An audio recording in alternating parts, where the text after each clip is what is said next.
அந்த சமயத்துல நடிகைய படுக்கைக்கு கூப்பிடுவாரு. சூர்யாவுக்கும் பாலாவுக்கும் வந்த மோதல், உண்மைய உடைச்ச பிரபலம். தமிழ தொடர்ந்து வித்தியாசமான படங்கள இயக்கக்கூடிய இயக்குனர்கள்ல முக்கியமானவர் இயக்குனர் பாலா.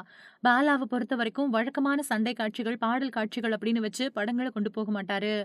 அத தாண்டி அவரோட படத்துல தனித்துவமான சில விஷயங்கள் இருக்கிறத பார்க்க முடியும். இதனால தான் பாலாவுக்கு எப்பவுமே தமிழ் சினிமாவுல அதிக வரவேற்பு அப்படிங்கிறது இருந்துட்டு வருது. சில நேரத்துல அவரோட படங்கள் தோல்விய பார்த்தாலும் கூட, அதுக்கு பின்னாடி அந்த படங்கள் பேசப்படும் படங்களா தான் இருக்கும். அது மட்டும் இல்லாம அதுல நடிக்கக்கூடிய நடிகர்களுக்கு தொடர்ந்து வரவேற்பு கிடைக்கிறதுக்கு பாலாவோட படங்கள் முக்கிய வாய்ப்பாவும் அமைஞ்சிருது. உதாரணத்துக்கு முரளியோட பையனான அதர்வா ஆரம்பத்துல நடிச்ச படங்களுக்கு வரவேற்பு கிடைக்கல. அதுக்கு பின்னாடி அவர் பாலாவோட இயக்கத்துல பரதேசி அப்படிங்கிற படத்துல நடிச்சாரு. அந்த படத்துல அவரோட நடிப்புக்கு அதிக வரவேற்பு கிடைச்சது. அதுக்கு பின்னாடி தான் தமிழ் சினிமாவுல அதிக வாய்ப்புகளையும் பெற ஆரம்பிச்சாரு அதர்வா.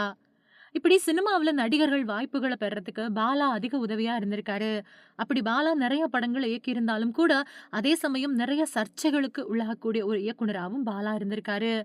பாலா படப்பிடிப்பு தளங்கள்ல நடிக்கிறவங்க கிட்ட ரொம்பவே மோசமா நடந்துக்குவாரு அப்படின்னு எல்லாம் சொல்லப்படுறதுண்டு. இந்த நிலையில இது பத்தி பத்திரிகையாளர் சபிதா ஜோசப் சில திடுக்கிடக்கூடிய தகவல்கள சொல்லியிருக்காங்க. அதாவது பாலா நடிகைகள் மேல அதிக ஆர்வம் கொண்டவரு அப்படின்னும் அவர் சொல்லியிருக்காரு. நடிகைகளுக்கு அவரு திரைப்படங்கள்ல வாய்ப்புகள் கொடுக்கிறாரு அப்படின்னா, நைட்டு தன்னோட தான் அவங்க படுக்கணும் அப்படின்னு கூப்பிடுவாராம் பாலா. இதனாலேயே பெரும்பான்மையான நடிகைகள் படப்பிடிப்பு ஆரம்பிச்ச உடனே இருந்து முடியற வரைக்கும் பாலா கூட தான் தங்கியிருப்பாங்களாம். அவங்களுக்குன்னு தனி ரூம் இருக்காது அப்படின்னு சொல்லப்படுது. இது சூர்யாவுக்கு கோபத்தை ஏற்படுத்துச்சு. அதன் காரணமா தான் சூர்யாவ பாலா பிரிஞ்சு போனாரு அப்படிங்கிற ஒரு பேச்சும் இருக்கு அப்படின்னு இது பத்தி செய்திய சொல்லியிருக்காரு சபிதா ஜோசப். சினிமாவுல ஷூட்டிங் அப்படிங்கிறது நெறைய நேரத்துல மோசமானதா அமைஞ்சிரும். ஒரு படப்பிடிப்பு சரியா நடக்கணும் அப்படின்னா, அங்க நடிக்கிற நடிகர், நடிகைகள் எல்லாருமே ஒழுங்கா வந்திருக்கணும். அவங்களுக்காக நடிச்சு குடுக்கணும். எந்த விதத்திலயும் இயக்குனரோ, உதவி இயக்குனரோ நடிக்கிறவங்கள கோபப்படுத்திறக் கூடாது. பெரிய நடிகர்களாவோ, நடிகைகளாவோ இருந்தா, அவங்க உடனே கோபப்பட்டு போய் படப்பிடிப்ப நிறுத்திட்டு கெளம்பிடுவாங்க. அன்னைக்கு தயாரிப்பாளர் போட்ட லட்சக்கணக்கான ரூபாய் இதனால நஷ்டமாயிடும். அதனால ஒரு படப்பிடிப்ப நடத்தி முடிக்கிறது அப்படிங்கிறது எல்லாருக்கும் ரொம்ப பெரிய கஷ்டமா தான் இருக்கும். சில நேரத்துல அத்தியாவசிய தேவைகளுக்கு கூட எதுவும் இடம் இருக்காத சூழ்நிலை இருக்கும்.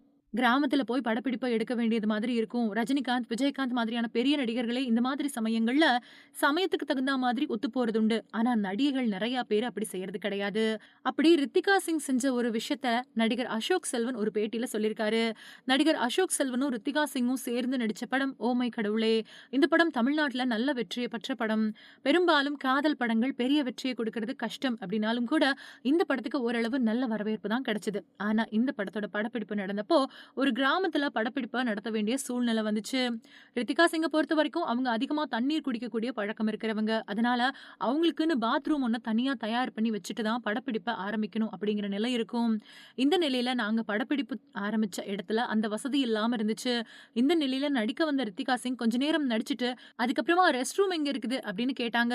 அதுக்கு நாங்க இங்க ரெஸ்ட் ரூம் எதுவுமே இல்ல. லாட்ஜ்ல தான் இருக்கு அப்படின்னு சொன்னோம். லாட்ஜுக்கு போன ரித்திகா சிங் ரெஸ்ட் ரூம் ரொம்ப மோசமா இருக்குது அப்படின்னு சொல்லி போக முடியாது அப்படின்னு சொல்லிட்டாங்க. அப்போ அங்க இருந்த உதவி இயக்குனர் அந்த டாய்லெட்ட கழுவி சுத்தம் பண்ணி குடுத்திருக்காரு. இதுக்கு பின்னாடி ரித்திகா சிங் அத பயன்படுத்தியிருக்காங்க. அந்த அளவுக்கு படப்பிடிப்புக்காக அவங்க உழைச்சிருக்காங்க அப்படின்னு சொல்லியிருக்காரு நடிகர் அசோக் செல்வன்.